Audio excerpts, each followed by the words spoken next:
everyone, how are you all? I hope you all are safe and healthy and enjoying with your parents. Welcome in your accountancy class.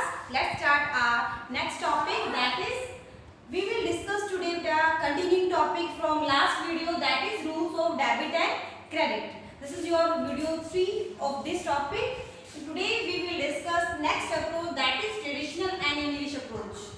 I have already told about that कि हमें rules को learn करने के लिए in accountancy there are two type of approach available. First approach that is American approach जो हमने last video में discuss की है. सेकंड अप्रोच जो आज हम डिस्कस करेंगे दैट इज ट्रेडिशनल, और इसी को हम दूसरे नाम से क्या बोलते हैं, English approach. First of all हम इस अप्रोच के बारे में बता रहे हैं. ये जो अप्रोच है it is totally based on double entry system. What is the double entry system? Accountancy आपको सोच लीजिए पूरा जो कॉन्सेप्ट है अकाउंटेंसी का it is based on this concept. इस कॉन्सेप्ट के अकॉर्डिंग मैंने आपको फर्स्ट जो आपका वीडियो थी उसके अंदर आपको बताया था कि हमारे जो अकाउंटिंग की जो ट्रेडिशनल मेथड्स था उसमें हम जो अकाउंटिंग को सिंगल एंट्री सिस्टम को फॉलो करते थे. बट इन 1495 लुका पैसोली उसने जो सिस्टम था हमारा अकाउंटेंसी का that follow the double entry system.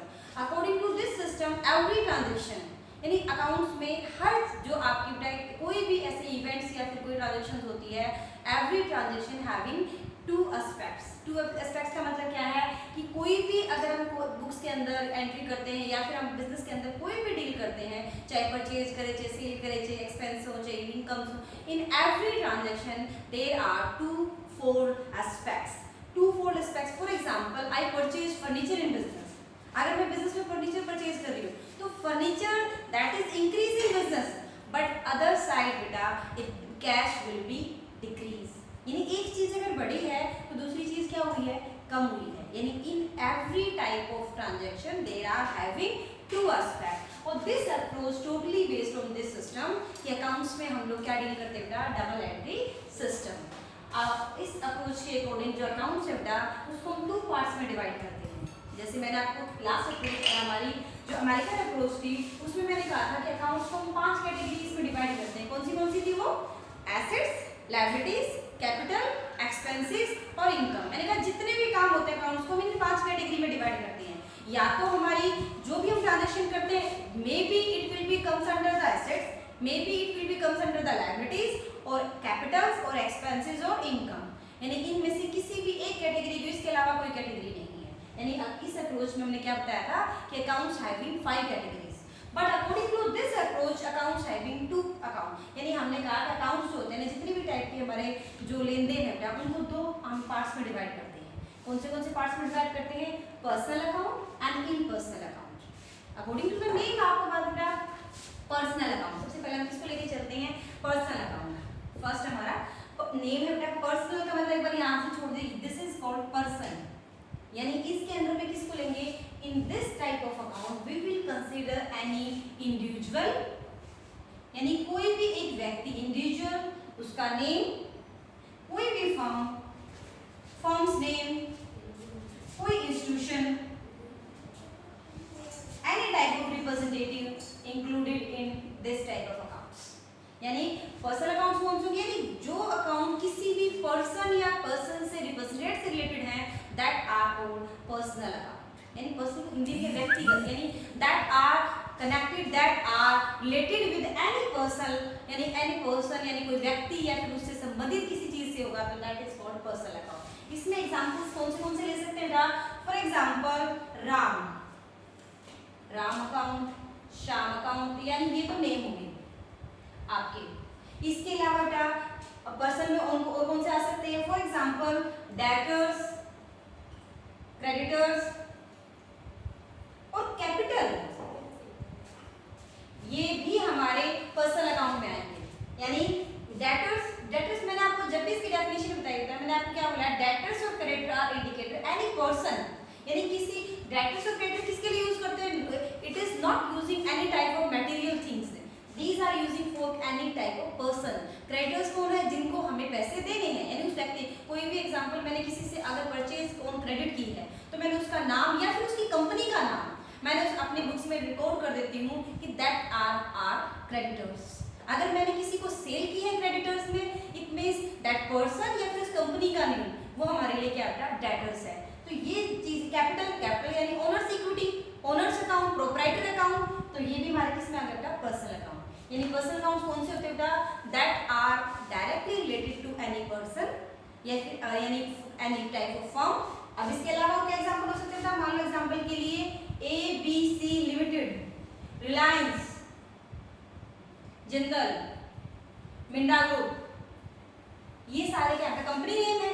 Company name is also called a personal account. अभी आप सोचेंगे कि भी कंपनी का नेम है तो आपने पर्सनल में क्यों लिया, मैंने आपको स्पेशली कहा था दिस इज इंक्लूडेड, यानी कोई व्यक्ति उसका नाम या कोई कंपनी है कंपनी का नाम। अब मान लो मैंने जितने भी एग्जांपल लिए हैं आपको, रिलायंस है, जिंदल है, मिंडा, इनको एग्जांपल मैंने पर्सनल अकाउंट में दिया है, तो that are representative any company. और मैं जब भी हम डेफिनेशन लेते हैं business and businessman, they are two different identity. Business having a separate identity, और सेपरेट आइडेंटिटी का मतलब क्या है कि वो जो भी हम डील करते हैं, जो भी हम रिपोर्ट करते हैं अकाउंट में ना, that is the view of business, not the view of businessman. तो these are called personal account. अब बात करते हैं what are the impersonal account. Impersonal bonus होते हैं यानी जो इस कैटेगरी में नहीं आएंगे, नॉट रिलेटेड एनी पर्सन, यानी जो किसी भी पर्सन से रिलेटेड नहीं है वो हमारे कौन से कहलाएंगे, इम्पर्सनल। इम्पर्सनल का मतलब एक तरीके से दोबारा नॉन पर्सनल, यानी जो पर्सनल नहीं है, all those account come under category of impersonal. Impersonal को दूसरा नाम क्या बोलते हैं, नॉन पर्सनल, यानी जो पर्सन से रिलेटेड नहीं है, that are all accounts called impersonal. Impersonal categories further divided into two category, real and nominal. यानी उसके आगे दो कैटेगरीज है बेटा, रियल एंड नॉमिनल। यानी इम्पर्सनल जो होते हैं वो हमारे दो कैटेगरी के आगे, रियल एंड नॉमिनल। रियल में बेटा, रियल अकाउंट कौन से होते हैं, एक तरीके से मैं बताता है those accounts which can be measured in money, यानी जिन अकाउंट्स को हम मनी में मेजर कर सकते हैं वो हमारे सारे रियल में होते हैं। और रियल कंपनी में बेटा किसी भी बिजनेस के अंदर आप मनी में मेजर किसको कर सकते हो, ओवरऑल ऑल प्रॉपर्टीज, फर्नीचर। मैंने कहा इतने कभी भी अकाउंट्स के अंदर हम ये नहीं लिखते बेटा मेरे पास 5 बेंच हैं, 4 चेयर्स हैं, कभी राइट नहीं करते। हम ये कहते हैं what are the value, what is the value of furniture, what is the value of machinery, what is the value of building, यानी जिनको मेजर कर सकते हैं वो सारे हमारे रियल अकाउंट होते हैं। यानी एक तरीके से आप ये कह सकते हो मतलब जितनी भी हमारी एसेट्स है ना, गुड्स नहीं एसेट्स हैं, all are comes under real account. यानी बिजनेस की प्रॉपर्टी और जो एसेट्स और वेल्थ जो है वो सारे किसके अंदर आते हैं, रियल अकाउंट के। अब now come to the nominal account. Nominal accounts कौन से होते हैं, nominal accounts are referred to include, क्या रखना, all expenses and incomes are included. यानी हमारे किसमें आ जाएगा, एक्सपेंसेस और इनकम्स, यानी एक्सपेंसेस और इनकम्स सारी की सारी किस कैटेगरी में आएंगे बेटा, नॉमिनल अकाउंट की। यानी ओवरऑल जो मैंने आपको इस अप्रोच में 5 कैटेगरी बताई है आपको, एसेट्स, लायबिलिटी, कैपिटल, इनकम और एक्सपेंसेस। मैंने आपको बताया ये 2 अप्रोच है, इन दोनों में से आप किसी के साथ भी चलेंगे रिजल्ट सेम रहेगा। मैं आपको आज एग्जांपल्स के थ्रू प्रूव करेंगे। लेकिन फर्स्ट ऑफ ऑल देखिए इस कैटेगरी में बेटा 5 अकाउंट्स है, assets, liability, capital, income, expenditure. Same आपका पर्सन में सारी चीजें क्या आ गई बेटा, जो कैपिटल है और लायबिलिटी है वो तो इस कैटेगरी में आ गए सारे, क्योंकि लायबिलिटी और कैपिटल जो होती है बेटा वो that are some related to any company, any firms, any institution और पर्सन। एसेट्स सारे इसमें आ गई फ्री, और एक्सपेंसेस और इनकम इसमें आ गई है। तो वही 5 category, but we are divided into different type of nature of account. हमने यहाँ पे नाम क्या दे दिया, पर्सनल, रियल एंड नॉमिनल। दोबारा बता चुका, यानी ओवरऑल अकाउंट को हमने कितनी कैटेगरी में बांट दिया, personal, real and nominal. Let's take some example to continue this topic. Ready. Now let's discuss this examples with us. I'm taking some example related to these accounts. हम पहले मैंने इसके रूल्स बताने से पहले था what is the rules of this approach, हमने पहले उन अकाउंट्स के जो मैंने टाइप्स बताए हैं वो आपको आइडेंटिफाई करने आने चाहिए। For example rent. अब सबसे पहले मुझे आपको क्या बताना पड़ता है कि आप में इन सारे जो एग्जांपल्स हैं they either comes under personal, real and nominal. You have to identify that कि ये जो अकाउंट्स है जो पर्सनल की कैटेगरी में है, रियल में है, नॉमिनल में है। सबसे पहले एग्जांपल लेते हैं बेटा rent. Rent may be income may be expenses, दोनों में से हो सकता है सिर्फ, क्योंकि मैं दोनों क्यों बोल रही हूँ, एक वर्ड क्यों यूज नहीं कर रही। इस बिजनेस में बेटा रेंट दोनों हो सकते हैं, रिसीव है और पेड भी हो सकता है। कुछ चीजों की हम रेंट पे करते हैं, कुछ चीजों की रेंट बेटा हम रिसीव भी करते हैं। इट मींस रेंट आइदर कौन सी कैटेगरी में, इनकम और expenses, and both are under same category that is nominal. यानी एक्सपेंसेस और इनकम कौन सी कैटेगरी में आएंगे, कौन सा अकाउंट है, यानी रेंट अकाउंट हमारा किसका एग्जांपल है बेटा, नॉमिनल का। यानी रेंट जो है वो किसके अंदर में आएगा, nominal. Is it clear? Second example salary, same बेटा सैलरी भी, सैलरी हमारा खर्चा, अगर बिजनेस कर रहे हो तो सैलरी जो है बेटा it is comes under the expenses. और salary is also examples of nominal है, यानी सैलरी किसके अंदर में आएगी बेटा, आपकी नॉमिनल में, यानी सैलरी अकाउंट हमारे किसके अंदर आ गई, नॉमिनल में। ये जो एसी वर्ड आप देख रहे बेटा, ए मैं पहले भी बता चुकी, एसी किसकी शॉर्टकट है, अकाउंट्स, ए ऑब्लिक सी। हम बिजनेस में अपनी अकाउंटेंसी में एसी वर्ड किसके लिए यूज करते हैं, अकाउंट्स के लिए। सैलरी अकाउंट हो गया। कमीशन, कमीशन भी आपकी दोनों फॉर्म हो सकती है, आइदर रिसीव और पेड। यानी कमीशन किसी काम के लिए बिजनेस में आप रिसीव भी कर सकते हो और आप पे भी करते हैं। तो दोनों के दोनों, अगर कमीशन रिसीव है it is income, commission paid है it is expenses. But income और एक्सपेंसेस दोनों आपकी एक ही कैटेगरी में आते हैं, नॉमिनल में। This is also a example of nominal. Is it? Next capital account. Capital यानी it represent the owner account, यानी किसको रिप्रेजेंट कर रही है, ओनर के अकाउंट को। और ओनर एक पर्सन है तो इट मींस कौन से अकाउंट में आएगा capital, that is comes under the personal account. Is it? Then drawing, drawing भी हमारे ओनर के अकाउंट को ही रिप्रेजेंट करती है। जब ओनर पैसे लेकर आता है तो कैपिटल, जब निकाल के लेके जाता है बिजनेस से that is drawing, withdraw from the business that is drawing. तो it means it is also under the category of personal, यानी ड्राइंग भी बेटा किसके कैटेगरी में आएगा, आपकी personal category. Then cash account, cash is example of business, यानी हमारी एसेट्स का एग्जांपल्स होता है। तो इट मींस कैश किसका एग्जांपल है, रियल का। तो हम यहाँ रख देंगे बेटा जितनी भी एसेट्स है वो किसकी कैटेगरी में आएंगे बेटा, आपकी एसेट्स कैटेगरी में, यानी रियल कैटेगरी में। देन डेटर्स, अब डेटर वैसे एसेट्स के साइड में होती है, लेकिन डेटर्स जो होती है आपकी इट इंडिकेट एनी पर्सन।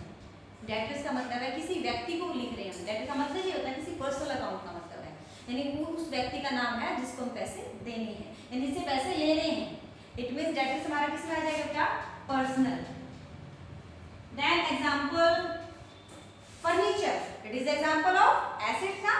तो फर्नीचर किस में आएगा बेटा आपका, under the category of real. Goodwill, मैं कुछ आपको जो एसेट्स होते हैं या जो रियल अकाउंट जो होते हैं, there are two type, tangible और intangible. That assets which can be seen directly from our eyes that are called tangible asset या फिर tangible real account. It means जैसे फर्नीचर है, मशीनरी है, बिल्डिंग है बेटा, आपकी टूल्स हैं, आपकी मशीनरी है, प्लांट है, all the other example of tangible assets या फिर टेंजिबल रियल अकाउंट। सेम अगर मान लो 3-4 एग्जांपल जैसे गुडविल, पेटेंट्स, कॉपीराइट्स, ट्रेडमार्क्स, ये जो एग्जांपल्स होते हैं that are under the category of asset but which can't be seen directly from our eye, that is called intangible, जिसको हम डायरेक्टली देख नहीं सकते, वी कैन फील ओनली। जैसे गुडविल का मतलब क्या होता है, हमारी रेपुटेशन जिससे हम बिजनेस में प्रॉफिट अर्न करते हैं। पेटेंट्स और कॉपीराइट का मतलब that rights that can purchase from the government to use in future to earn the profit, यानी प्रॉफिट को कमाने के लिए गवर्नमेंट से खरीदे हुए जो राइट्स है, कोई भी सिंबल है, कोई नेम है, वो भी हमारी एसेट्स होती है। इट मींस गुडविल जो है वो एसेट का एग्जांपल है, तो गुडविल किसकी कैटेगरी में आएगा, that are real account. Next patents में वही तो इंटेंजिबल है लेकिन एसेट्स है, तो इसलिए पेटेंट्स भी किसका एग्जांपल है बेटा, आपका रियल अकाउंट्स का। अब कुछ एक चीज आपको मुझे बतानी था, इन एग्जांपल्स के साथ साथ में एक आपको ये जो 3 एग्जांपल हैं, एक बार आप ध्यान से देखिएगा, ये जो 3 एग्जांपल मैंने लिए हैं जो इसके अंदर है, जो नॉमिनल अकाउंट के अंदर हमारे रेंट, सैलरी, कमीशन। मैंने कहा रेंट, सैलरी, कमीशन दोनों चीज हो सकती है, एक्सपेंसेस भी और इनकम भी। जब तक ये एक्सपेंसेस और इनकम है that comes under the nominal account. लेकिन इन तीनों के आगे अगर कोई भी प्रीफिक्स जुड़ जाए, प्रीफिक्स का मतलब है या रेंट के आगे यानी कोई भी एक्सपेंसेस और इनकम के आगे प्रीफिक्स का मतलब होता है या तो आउटस्टैंडिंग या फिर बेटा प्रीपेड, या चाहे इनकम है चाहे एक्सपेंडिचर है, अगर इनके साथ प्रीफिक्स जुड़ जाएगा तो हम क्या हो जाएंगे, क्या किसी में कन्वर्ट हो जाएंगे। फॉर एग्जांपल आउटस्टैंडिंग रेंट, मैंने आउटस्टैंडिंग को ये हमेशा ये यूज करते हैं O/S, तो आउटस्टैंडिंग रेंट अकाउंट। अगर ये राइट क्या होता है बेटा यहाँ पे, that are not include in nominal account, यानी ऑल द नॉमिनल अकाउंट्स के अंदर जितने भी कैटेगरीज उसमें अगर कोई प्रीफिक्स जुड़ जाता है, प्रीफिक्स का मतलब है when it's come under outstanding on prepaid, then all these accounts convert into personal account, यानी फिर ये हमारे नॉमिनल में नहीं रहेंगे, फिर किस कैटेगरी में आएंगे बेटा, आपकी पर्सनल कैटेगरी में। जैसे आउटस्टैंडिंग रेंट का मतलब है कि आपने रेंट और सबका दे दिया, आउटस्टैंडिंग का मतलब किसी एक व्यक्ति का ड्यू है जो आपने क्लियर नहीं किया, दैट इंडिकेट सम पर्सन, यानी जब आउटस्टैंडिंग वर्ड जुड़ गया it means that are indicate some person, it means अब ये आउटस्टैंडिंग रेंट किस कैटेगरी में आ गया बेटा, पर्सनल, यानी आउटस्टैंडिंग रेंट इसमें आएगा, सिंपल रेंट उसमें, लेकिन outstanding rent this one. Prepaid salary, अगर मैंने किसी व्यक्ति ने सैलरी एडवांस में ली हुई है, that is called prepaid salary, यानी पेड इन एडवांस, तो सैलरी उसमें आएगी। बट अगर आपने प्रीपेड की हुई है तो प्रीपेड जो सैलरी है बेटा वो हमारे किसके अंदर आएगी, पर्सनल अकाउंट में। यानी आप ये ध्यान रखेंगे अगर कोई भी एक्सपेंसेस इनकम के आगे कोई प्रीफिक्स का मतलब है आउटस्टैंडिंग एंड प्रीपेड वर्ड अगर साथ में ऐड हो जाएगा, then it's comes under the personal account, not include in nominal account. This is the main important thing that you has to remember when you go in the practical questions here. Okay, now students, after taking example, now we will discuss the rules. Rules का मतलब इन rules को बेटा हम किस नाम से बोलते हैं, golden rules of accounts. Golden rules of accounts. According to the examples, according to the there are three type of accounts. There are three आपके main जो rules है बेटा आपके। सबसे पहले personal account. For personal account what is the golden rule of personal account, debit the receiver credit the giver, यानी for personal account what is the rule, debit the receiver credit the giver. इसका meaning क्या है, मैंने आपसे बताया personal account में कौन आते हैं, कोई भी नेम, कोई firm name, okay, firm name और नेम। अब हम इसमें एग्जांपल लेते हैं। मैंने आपसे कहा हमने लिखा कैश पेड टू हरी, मैंने हरी को कैश पे किया है 5000 रुपीज। इन दिस ट्रांजेक्शन का एक दो अकाउंट इफेक्ट में, दैट इज कैश और हरी। तो पर्सनल अकाउंट कौन सा है, कैश है हरी है, कैश तो हमारी एसेट्स है, हमारा पर्सनल अकाउंट है बेटा हरी। अब इस एग्जांपल में मुझे बताइए हरी रिसीवर है कि गिवर है, कैश पेड टू हरी का मतलब है हरी रिसीव द कैश ना, तो आपको एग्जांपल्स के थ्रू पता चल जाएगा कि that personal account is receiver और गिवर। तो इस एग्जांपल में हरी गिवर है, तो आपका जो ये आपका पर्सनल अकाउंट है गिवर क्या होता है, credit. It means Hari cash और हरी, यहाँ दो अकाउंट्स का नाम राइट कर लेते हैं हम लोग। कैश का भी रूल्स मैं आपको बताऊंगी, हरी के रूल के अकॉर्डिंग हरी क्या होगा, क्रेडिट, हरी क्या होगा, क्रेडिट। सेम एग्जांपल एक और ले लेते हैं बेटा, आपने क्या एग्जांपल लिया, आज हमने क्या किया बेटा, रिसीव कमीशन बाय राम 100, यानी राम को कमीशन मिला, तो राम क्या बेटा यहाँ पे भी राम हमारा क्या बेटा आपका रिसीवर है। अच्छा हरी भी यहाँ पे रिसीवर, तो हरी क्या होगा आपका डेबिट, और राम यहाँ पे क्या बेटा आपका रिसीवर है, तो वो भी हमारा क्या हो जाएगा डेबिट। अब एक एग्जांपल और लेते हैं, I paid to 5000 to bank account, मैंने कैश आज जो है किसमें जमा करवा दिया बैंक के अंदर। तो अब मुझे बैंक को बताइए बैंक किस कैटेगरी में आएगा, रियल और पर्सनल। बैंक भी डक्ट भी किसी हमारी एसेट्स, हम वैसे हम लोग जब हम क्वेश्चंस करते हैं एसेट में, लेकिन बैंक किसी रिप्रेजेंटेटिव को यानी किसी कंपनी के नाम से खुलेगा या किसी व्यक्ति के नाम से ओपन होगा। तो बैंक भी बेटा किसका एग्जांपल है आपका पर्सनल अकाउंट का। और बैंक जब हम पैसे डिपॉजिट कर रहे हैं तो बैंक रिसीवर है कि आपका क्या गिवर है, यानी मैंने आपसे कहा डिपॉजिट इनटू बैंक, अगर बैंक में पैसे डिपॉजिट करें तो बैंक रिसीवर है, तो डिपॉजिट के टाइम पे बैंक क्या होगा डेबिट।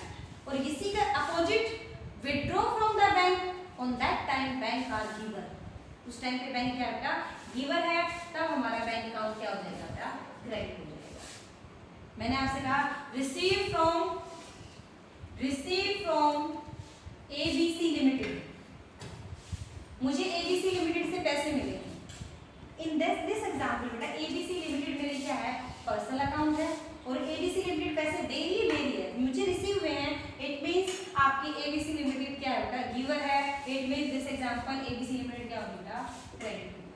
यानी इस according to the personal account what is the rule, debit the receiver, credit the giver. क्योंकि पर्सनल अकाउंट होता है कोई भी आपकी नेम और आपकी फर्म्स नेम, कंपनी नेम आएंगे तो आपको उसके अकॉर्डिंग आपको ये देखना है कि कंपनी या कोई व्यक्ति पैसे दे रहा है कि ले रहा है। अगर उस टाइम पे वो देने वाला है, इट मींस गिवर है, then you have to credit it. If वो उस टाइम पर पैसे रिसीव करने वाला, then you have to debit it. यानी ये है हमारा फर्स्ट अकाउंट, पर्सनल अकाउंट का रूल। सेकंड है द रियल अकाउंट। रियल में सारी कौन सी चीजें आएंगी बेटा, ऑल एसेट्स। ध्यान रखना क्या आएंगी बेटा, आपकी सारी assets. According to the real account what is the basic rule, golden rule, debit words comes in, credit words goes out. इसका मतलब क्या है, देखो एसेट्स जो होती है या तो बिजनेस में खरीदेंगे तो आएंगी, या आप सेल करोगे तो बिजनेस से जाएंगी। यानी एसेट्स का नेचर कैसा है कि हमारा एसेट्स प्रॉपर्टी है, या तो आप परचेज करोगे या सेल करोगे। परचेज के टाइम पे assets comes in the business, sale के टाइम पे goes out from the business. यानी when goes from the business that is credited, when comes in the business that is debited. हम इसका भी example consider कर लेते हैं। फर्नीचर परचेज, अगर फर्नीचर परचेज कर रहे हो तो मुझे बताइए एसेट्स आपकी कम्स है या फिर गोस है, यानी हमारे पास बिजनेस में आ रही है कि जा रही है। ऐसे परचेज के टाइम पे बिजनेस में एसेट्स से कम्स इन था बिजनेस। इस एग्जांपल में फर्नीचर क्या होगा बेटा, डेबिट। मैंने कहा sale of furniture, sale of machinery, sale of machinery, machinery तो आपको पता है एसेट्स है, और सेल के टाइम पे मशीनरी क्या है, कम्स इन द बिजनेस और goes out from the business, it's goes out from the business. It means this example machinery क्या होता है आपकी, क्रेडिट। मशीनरी क्या होगी, क्रेडिट। नाउ अनदर एग्जांपल बेटा, मैंने जो ये एग्जांपल बताया था, receive cash from Ram, receive cash from Ram. इसमें दो अकाउंट आएंगे, एक तो कैश, एक राम। अब आपको दोनों के रूल्स पता चल चुके हैं। कैश मेरी एसेट्स है, राम मेरा पर्सनल अकाउंट है। इसके रूल के अकॉर्डिंग राम पर्सनल है तो रिसीव कैश फ्रॉम राम ना, राम गिवर है कि रिसीवर है, यानी राम गिवर है तो राम तो मेरा क्रेडिट होगा, ठीक है।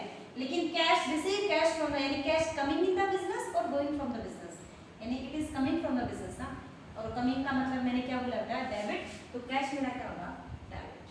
कभी भी एक ट्रांजेक्शन में एक चीज डेबिट होती है, दूसरी चीज क्रेडिट होती है, तो वैसे भी एक ऑब्वियसली होता है आपका। अब हमारे पास लास्ट जो बचेगा दैट इज नॉमिनल अकाउंट। उसकी गोल्डन रूल्स क्या हैं, all expenses and losses are will be debited and all incomes and gains are credited. Examples बता दीजिए, रेंट रिसीव, रेंट रिसीव। अब मुझे इसे बताइए, रेंट रिसीव जो है आपका, ये इनकम है कि एक्सपेंसेस है, ये इनकम है क्योंकि रिसीव कर रहे हो, तो जिस टाइम पे रिसीव कर रहे हो तो इनकम है, तो इनकम मैंने क्या रूल्स बताया है, क्रेडिट ना, तो रेंट बेटा इस टाइम पे मेरा क्रेडिट होगा। Second example, commission paid, commission paid ये एक्सपेंसेस और इनकम है, एक्सपेंसेस है, एक्सपेंसेस क्या होता है बेटा, मैंने डेबिट बताया। इस टाइप और भी आपको थोड़ा सा मतलब दूसरे वे से भी बता देती हूँ कि डेबिट और क्रेडिट क्यों हुआ है। रेंट रिसीव में दो अकाउंट्स इफेक्ट हुए हैं, first rent and second one cash. इसमें भी दो एग्जांपल हुए हैं, दो आपके अकाउंट्स हुए हैं, कमीशन और कैश, दो हुए ना। रेंट आपका, इसके अलावा रेंट का अगर आपको रिसीव का भी आप ना भी तो ये देखिए कैश है, रेंट रिसीव का मतलब कैश हमारे कमिंग इन द बिजनेस है ना, cash coming in the business क्या मतलब मैंने क्या होता है, डेबिट ना, तो कैश तो डेबिट ही होगा, तो ऑटोमेटिकली है ये क्रेडिट होगा। तो बिना सोचे समझे, यानी एक चीज डेबिट है, दूसरी चीज क्या होगी, क्रेडिट। अब मैंने रेंट रिसीव है, इनकम है, क्रेडिट ही बताया था, क्रेडिट हुआ, तो दूसरे रूल के अकॉर्डिंग भी क्रेडिट है। Same commission paid, commission paid के टाइम पे भी दो अकाउंट इफेक्ट है, कमीशन और cash. Cash coming in the business और paid going from the business, when you pay it means it is going from the business, और going के according cash मेरा क्या होगा, क्रेडिट ना। अगर कैश क्रेडिट है तो ऑटोमेटिकली डेबिट ही होगा, यानी चाहे आप इस पॉइंट ऑफ व्यू से करें या आप इस एग्जांपल से, रिजल्ट सेम रहेगा। And next video definitely compare, अगर आप चाहे फर्स्ट अप्रोच से अकाउंट्स में करते हैं चाहे सेकंड से करते हैं, रिजल्ट हमारे पास इक्वल आएगा। इस एग्जांपल्स में एक एग्जांपल मैं बता भी देती हूँ आपका, सिंपल से देखिए एग्जांपल, आप किसी को आज की जो आपने अप्रोच की है और कल की अप्रोच की, दोनों को उसी में बता देगा। ये हमारा एग्जांपल है फर्नीचर परचेज, फर्नीचर परचेज। कल मैंने अमेरिकन जो अप्रोच होता है उसके अकॉर्डिंग बताया था कि एसेट्स जो होती हैं, when assets increase it is debit, when assets increase it is debit. अब फर्नीचर परचेज का मतलब एसेट्स डिक्रीज है, इंक्रीज है क्योंकि बढ़ रही है, हमारे पास आ रही है, तो आपका मतलब है अकॉर्डिंग टू अमेरिकन अप्रोच जो है इसका रिजल्ट क्या रहा, फर्नीचर मेरा क्या हो रहा है बेटा, इंक्रीज हो रहा है, तो that's why I will be debited, ऐसे डेबिट भी करूंगी क्योंकि ये इंक्रीज हो रहा है। अकॉर्डिंग टू टुडेज अप्रोच यानी जो ट्रेडिशनल अप्रोच है उसके अकॉर्डिंग रूल क्या बन रहा है, एसेट्स फर्नीचर परचेज का मतलब है इट्स कम्स इन बिजनेस और going from the business, it's comes in business ना, कम्स इन का मतलब क्या है, डेबिट ना। अकॉर्डिंग टू ट्रेडिशनल अप्रोच भी ये क्या हुआ बेटा, फर्नीचर हमारा डेबिट ही हुआ, यानी चाहे आप ये वाले अप्रोच फॉलो करें चाहे ये अप्रोच है। मैंने दोनों इसलिए करवाई कि you should know about both approach, but आप प्रैक्टिकली जब क्वेश्चंस करते हैं तो दोनों में से किसी भी अप्रोच के साथ चलेंगे तो रिजल्ट विल बी सेम, यानी आप कितने भी एग्जांपल्स लें, सभी एग्जांपल्स को अगर आप दोनों से कंपेयर करेंगे always result will be same. Either you follow that is American approach, American को दूसरा नाम क्या होता है आपका, दैट इज मॉडर्न अप्रोच, चाहे आप फॉलो करें ट्रेडिशनल और English approach, all transaction are having same result when you complete, यानी when you following it, when you applying in आपका प्रैक्टिकल लाइफ और real life examples question, the result you got same. I am sending some examples and PDF, then try to, first of all आपको क्या करना है बेटा, try to identify the accounts, यानी आपको questions करने कैसे हैं, एक बार थोड़ा सा ध्यान से देखिए।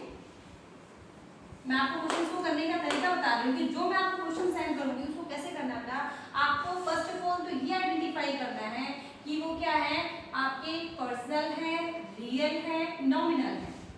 पहले आपको क्या मालूम करना है, either they are category into personal, real और nominal. After that going with these rules कि that accounts has to be, यानी क्या होना है, दैट विल बी डेबिटेड और क्रेडिटेड, यानी पहले आपको ये आइडेंटिफाई करने आने चाहिए, देन गोइंग विद आपका रूल्स के अकॉर्डिंग कि वो अकाउंट हमारा डेबिट होगा, क्रेडिट होगा। How to present the questions, then I am sending that some examples, then in same format you can present the answers.